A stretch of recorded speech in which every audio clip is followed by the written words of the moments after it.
and Galactique and Mind Sensor are not huge methods of interaction. They're very minor. Caleb, on the other hand, huge favorite game 1. Yeah. And, or at least a favorite game 1. And then his sideboard is a little spicier than the one we just saw. He has access to, he has Jitte, which can be a good backup plan against these creature decks, but also destroy other people's Jittes.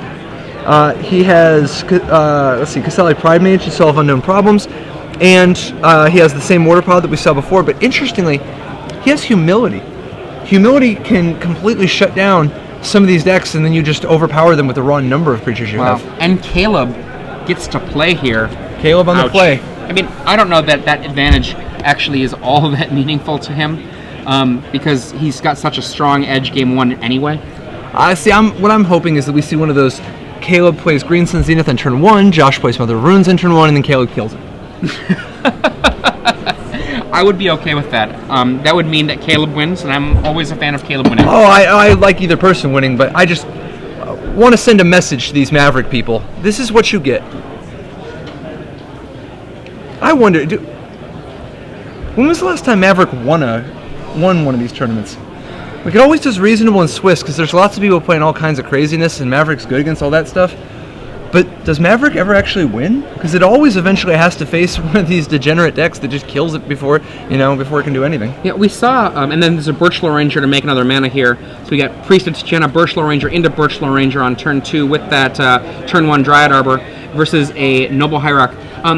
It's interesting you bring that up, because I know that Todd Anderson in the finals of the SCG Nashville playing against Jerry Thompson, not the finals, the semifinals, he was abundantly prepared, it seemed like, for a Dredge deck. If I said Reanimator, I meant Dredge. Galactique is not terrible.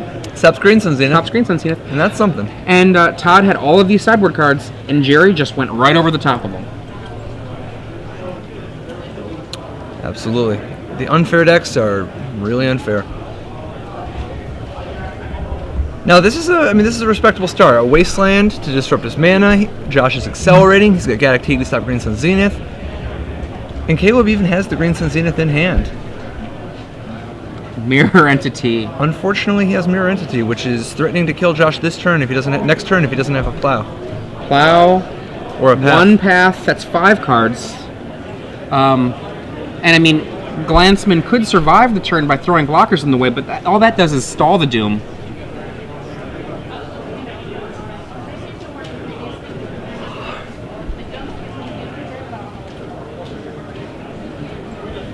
This is,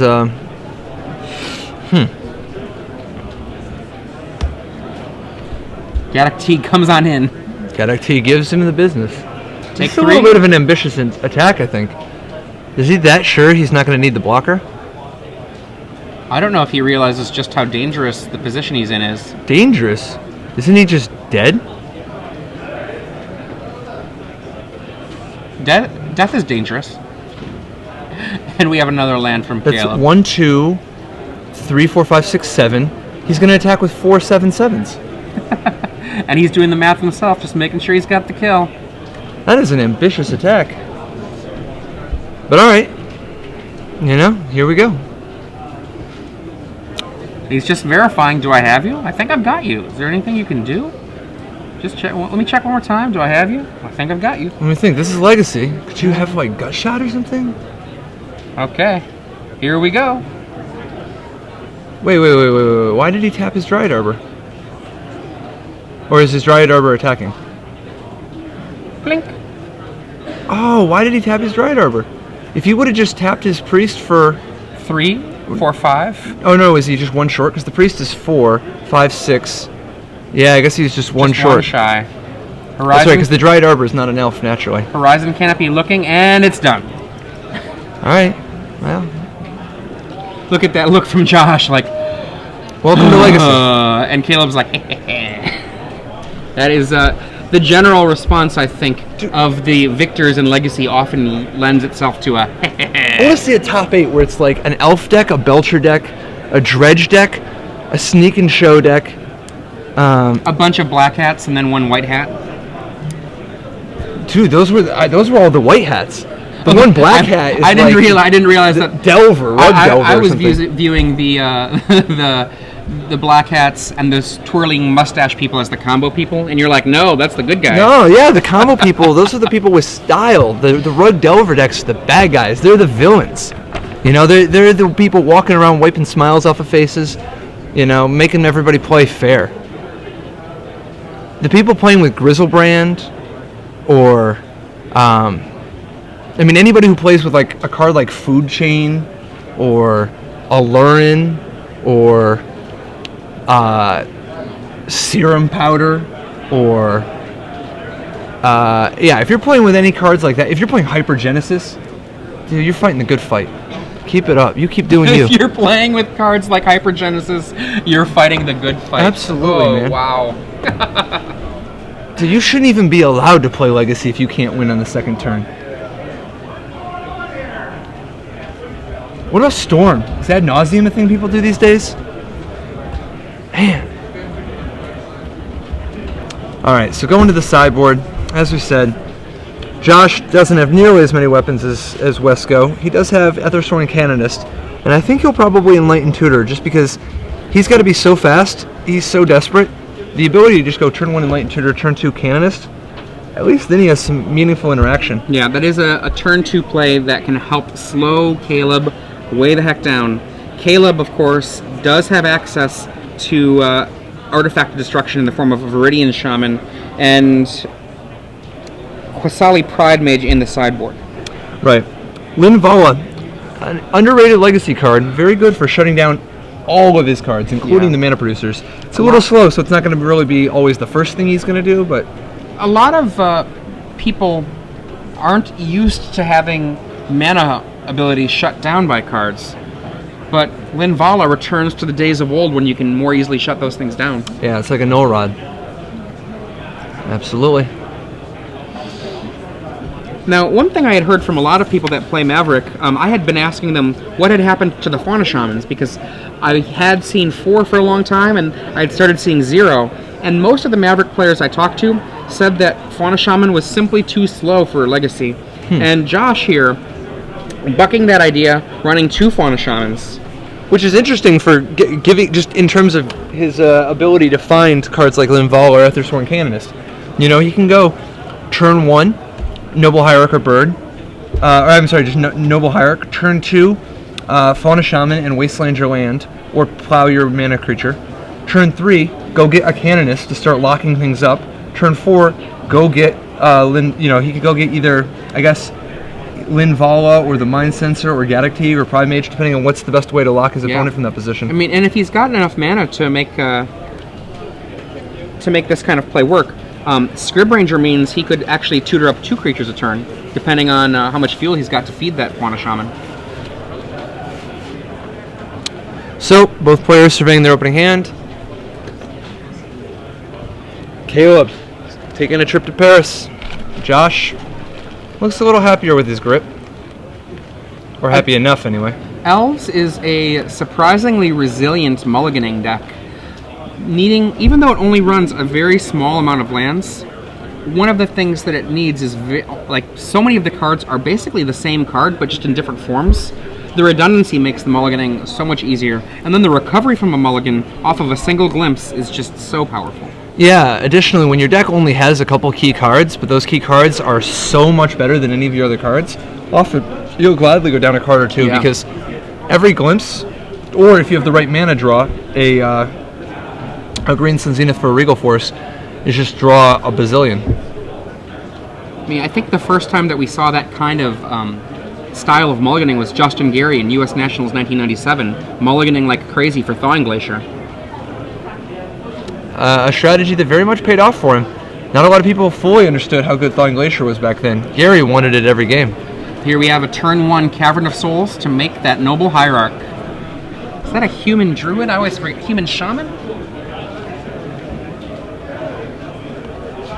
It is a human shaman. Right? Or is it a druid? Human druid. It is a human druid. I always forget which one of the ones it is. Sometimes some of the types are surprising, where it's a knight instead of a soldier, or like a shaman instead of a... Now, he generally is going to name human just because he wants Mother of Runes, Knight of the Reliquary, all that. Yeah, there's a ton of humans in this deck. Sadly, Gaddock Teague is not one of them. So Caleb spends his first turn green sends anything for Dryad Arbor. Not an unusual play. And it is humans verified that it was not not druids. Or Kithkin, for that matter. Josh deciding how best to advance his board, given that, I mean, he could be facing certain doom immediately. 3 Cavern of Souls in Josh Glantzman's deck. Very cool against Force of Will and Spell Snare and the like. Counterbalance. So, do you think we're going to see a Plow on the Dryad Arbor followed by a Fauna Shaman? Does Josh even have another land? Fauna Shaman. Is that a Cavern? Yep. Wasteland. Well, that's something. At least he can slow down. What, he lets him have it? Oh, I don't like that one. Wow. Wow. Whoa. Well, all right. Okay, Nettle Sentinel. Nettle Sentinel number 2. Cradle. Tap for 3. I think Josh may rue the day. Well, the thing is, though, Caleb has Jitte, but he wants to wait and do it all in one turn. Because otherwise that Fauna Shaman's just going to go find a Shaman and destroy it.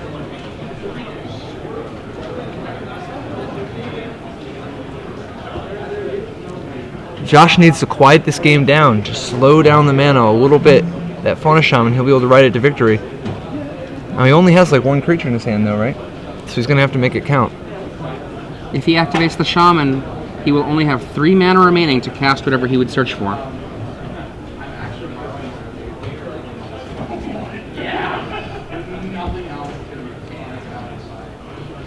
Perhaps a Knight of the Reliquary?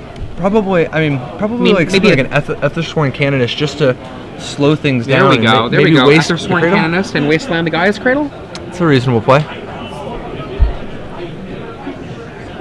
You've played Gaia's Cradle quite a few times in your past, I think. Or was it just the once? I've played it a few times. Absolutely. I like lands that tap for more than 1 mana.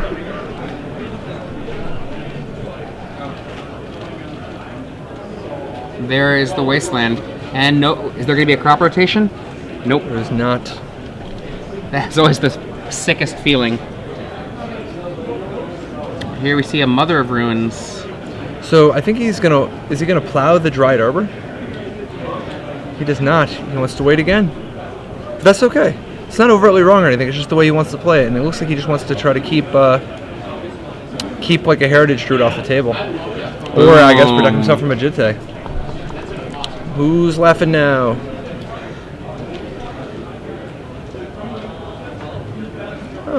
Very strong play. Now, to be fair, if he would have just wasted the Cradle, or not the Cradle, the Dryad Arbor, Caleb would not have had enough mana to even equip the Jitte, but... 2 life for Caleb.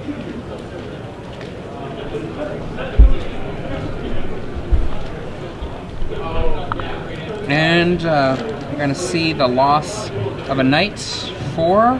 Probably a Shaman. Something to destroy that Jitte. Because the Jitte is Caleb's best action at the moment. He might also, I mean, it's possible there's harmonics. Linvala will shut down the Dryad Arbor. And with the Mother of Runes can protect Josh with a block. Right. What else? Is there anything... He has to have the land in hand? Does he have the land? Probably. Yeah, this is going to be very powerful. If he's got the land, he's going to essentially lock out just about all of Caleb's counterplay, and the Mother of Runes ensures that Jitte can't get a hit in. Well played on Josh's part. Patient. He knew what was important. He knew if he just waited, that he didn't need the value from plowing. He could just wait and. Cavern. Linvala. And the sad little Dryad Arbor becoming a pretty anemic creature. It's an angelic Cavern of Souls. Because you never know. Force of Will? You never know.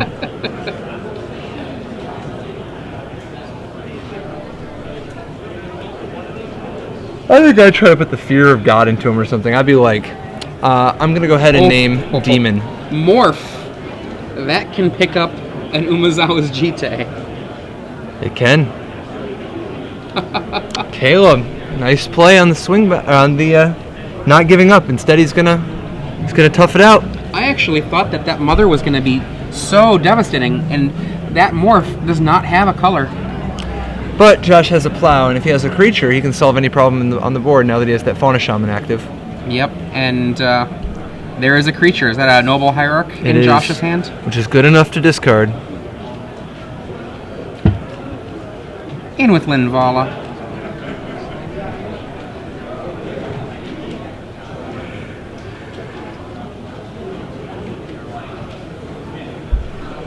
Josh with a Ice Age Swords to Plowshares in his hand. Not my favorite swords. I like the original. Yep, call me old-fashioned, but I'm a sucker for the beta. Here, the morph picks up the Jite. A lot of people forget the Birchlore Ranger can morph, but... Clink! And Caleb's like, well, there we go. Caleb has seen enough. So, we're going to go to game 3. Yeah. Now, Caleb revealing that morph just so he can show the his opponent and the judges that he is not cheating. You are required to show those morphs at the end of the game. Yeah, it's so weird that on Magic Online they don't do that anymore, right? Like, I think it's weird. You should have to, but I think on Magic Online right now, you actually, if somebody on Twitter can confirm for this, when you play a morph on Magic Online, at the end of the game, does it show your opponent? Don't think it does anymore. I'm not sure. I know there are a couple different things that I really dislike about how Magic Online functions that are like that. So, for example, let's say that my opponent uses Jace the Mind Sculptor to Fate Seal me, and they put a card in the bottom. If I shuffle my library, I would like to see what card they put on the bottom. Absolutely. Yeah, it's always interesting seeing the little changes, the little differences. You know, like drafting with double face cards. Yeah, I mean, let's pretend that they put on the let's pretend that they put on the bottom some card that I didn't realize was scary to them. You know, like, that's of value to me to know that, and I would have known that in paper. And you know, and that's, I mean, it keeps coming back to it. Magic Online, it's a simulation that does a very reasonable job of simulating a game of Magic, but it is not the exact same. Plus, you can't really replicate the sitting across from the table from the person and looking into the crack of their soul and seeing what's on their mind. One thing that's really interesting, Brad Nelson was telling, I think, his legion of Twitter followers what a different experience he has if his opponent doesn't know who he is. He's more likely, whether he's, using a secondary account or whether he's, playing against someone who just doesn't know Smurfing. FF Freak, right? Like, that those are the times when he feels like people get really rude in that way that I think is pretty common to a lot of online experiences, really. Sitting across the table. You think somebody would really just do that? Troll people on the internet? I've never heard of such a thing. But, in real life, I think that the amount that's diminished is just so huge, it's hard to really even measure. Uh-oh. Is Caleb going to 6? Maybe I'm seeing that wrong, but I think he might be. Can we get a beard check? Two-headed giant competitors. Your parents. Nope. That is a full hand of 7. Your judge. Please find the judge with the Oh! find your Josh wants to send him a message, show him a little taste of things to come. Your pairings for the next round are Turn 1 elf. Caleb has a Jite again. That looks like an unlimited elf. Versus turn 1 hierarch. I think it might be unlimited. I think it might be revised. I don't know. You can tell from the pixels. It might be unlimited. It's tough until we get a zoom in of the print. And we see a Birchlore Rangers and a Nettle Sentinel. It is unlimited. Yep, the color on it. It's got that slight rich color to it. Finned Horn Elf, untapping Nettle Sentinels. Is he going to keep going? Yes, he is. The Birchlore Ranger activates those 2 elves, makes a Heritage Druid. Tap them both, play Warrior with Symbiote. Let's do this. You like to party? I like to party. Boom. And now he can untap another creature, should he wish to. This Llanowar elf, perhaps, to return a elf to his hand to untap that creature. Doesn't really get him anywhere though, right? Like if he can't play the Jitte this turn, then he might as well just ship.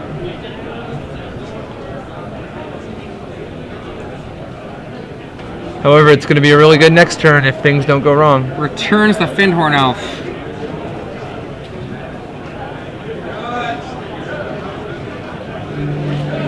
All right. I guess it just makes his Findhorn Elf be untapped instead of his Llanowar Elf.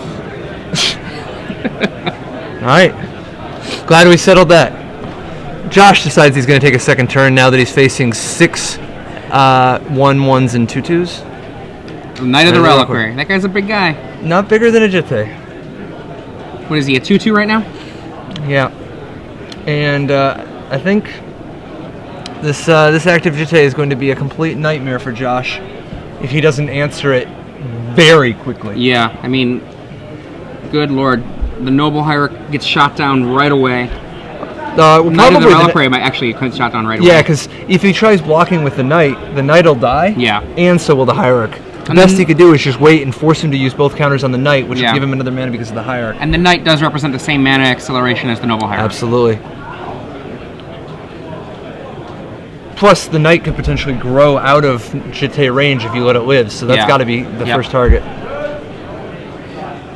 And Caleb doing some math. I wonder if he's drawn a card that makes the Jitte play perhaps secondary. Wow. If he drew something better than the Jitte play here, then Josh is double dead. In a World of Hurt. What is that card? I can't see.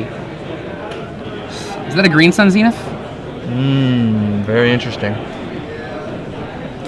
3, 4, 5, 6.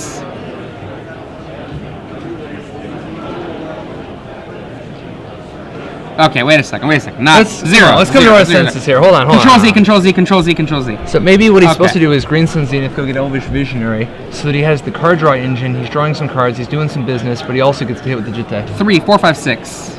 Okay, I don't know what else is going on here. Turn the Birchlaw Rangers to untap this elf. 5.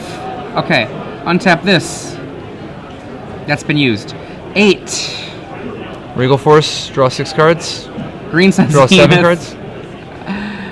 It's for all of the manas. Yep, so draw 7 cards. He has not yet laid a land this turn. He is going to make his own Gristlebrand just for a turn. I don't know how I feel about this. I mean, it's a totally reasonable play, but I sure would love to have the Jitte kill that Knight of the Reliquary to remove counterplay. But he might just win this turn because he hasn't played a land, so he'll be able to go land, 1 drop with Nettle Sentinel. If he plays another Nettle Sentinel, there's a good chance he just wins on the spot. I mean, drawing 7 is an awful lot. It's certainly not a done deal, but... This is turn 3. Legacy.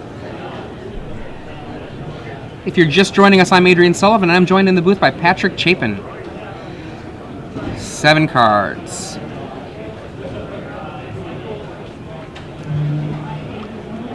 There's some land. There's a Llanowar Elf. There's a Glimpse of Nature.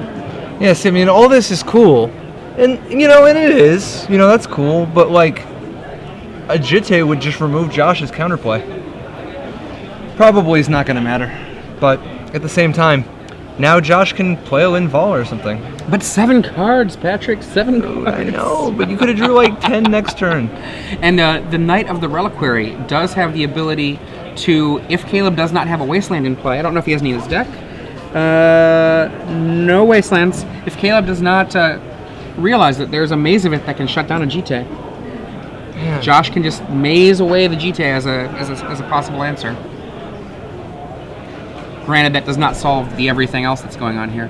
1, 2, 3 cards. Glimpse. 2 mana remaining. Wow, this was a really bad way to do this. He did this in the wrong... I mean, he could have played the Glimpse for free earlier. And just drew some extra cards. Visionary. Draw. Alright. 1 remaining. This goes out to Bing Luke. Luke Bing, who probably realizes that 4 mana. This play could have been the other way. Alright, so another Glimpse. Glimpse number 2. 3 mana. Priest of Titania. 1 mana. And 2 cards. 4. Keep it going. And a Heritage Druid. 3 mana remain. Every 1-drop elf adds 2 mana and 2 6. cards. Make that 5. 8. Make that 6. 2 more cards plus 1 is 3 more cards. So do you guys want to learn how to play Magic? It's this game where people play a lot of elves and draw a lot of cards. 9. Birch Lore down to 8. Now this is locked up at this point, right? I mean, I'm not sure if I can conceive of a way for Caleb to not win here. Crop rotation for Cradle. Boom! And I believe he might have enough mana here to do whatever he wants for the rest of his life now. Now all he's looking for is a mirror entity, right? He's got the Birch Lore Ranger for the white mana. He's got a ton of mana here. Does he have an insect in play? Not yet. Looking for the Wirewood Symbiote, which he's got Green Suns in his hand.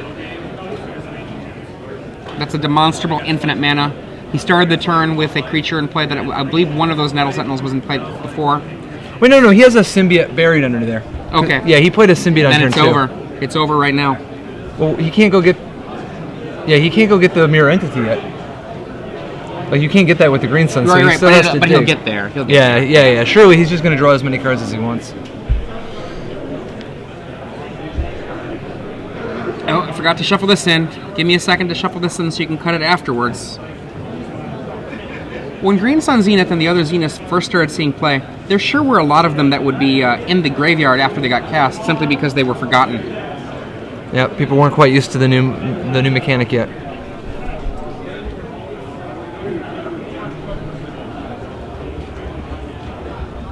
So, Caleb ships the turn. Is that right? No, he can't possibly be shipping the turn. No, he's going to bounce Elvish Visionary. There we go. Draw 3 more cards. Untaps this Llanowar That Elf hand motion, very deceptive. and turns his Wirewood Symbiote upside down, inside out, right side up. 3 mana. Visionary, draw. It's 3 more cards. I've lost track of how much mana he's got, but he's got effectively whatever he wants. Oodles of mana. And the 3rd Nettle Sentinel. If 2 weren't enough.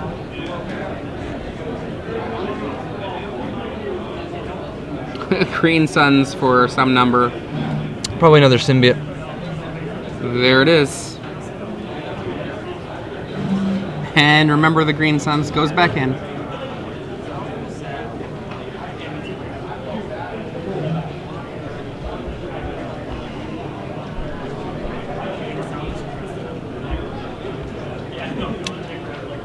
Caleb. Tapping more Nettle Sentinels. Making more mana. Bounce the Visionary. He's still just looking for Mirror Entity. 2 mirror entities in this deck.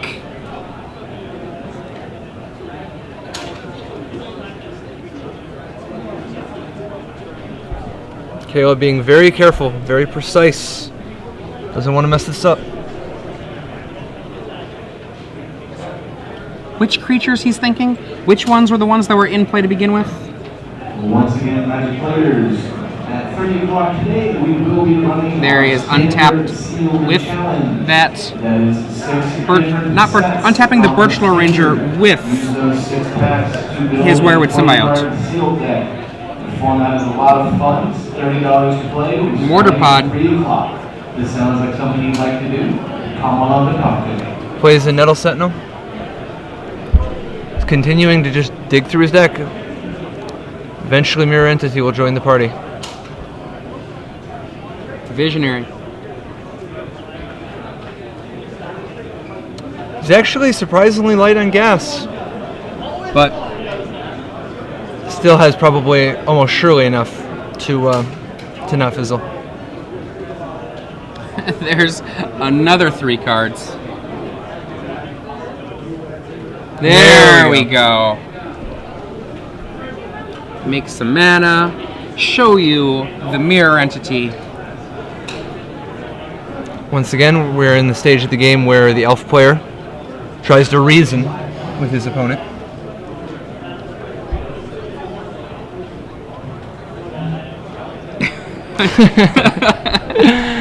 Caleb has the look of somebody working on a crossword puzzle. Josh has the look of somebody sitting across the table from someone working hard in a crossword puzzle.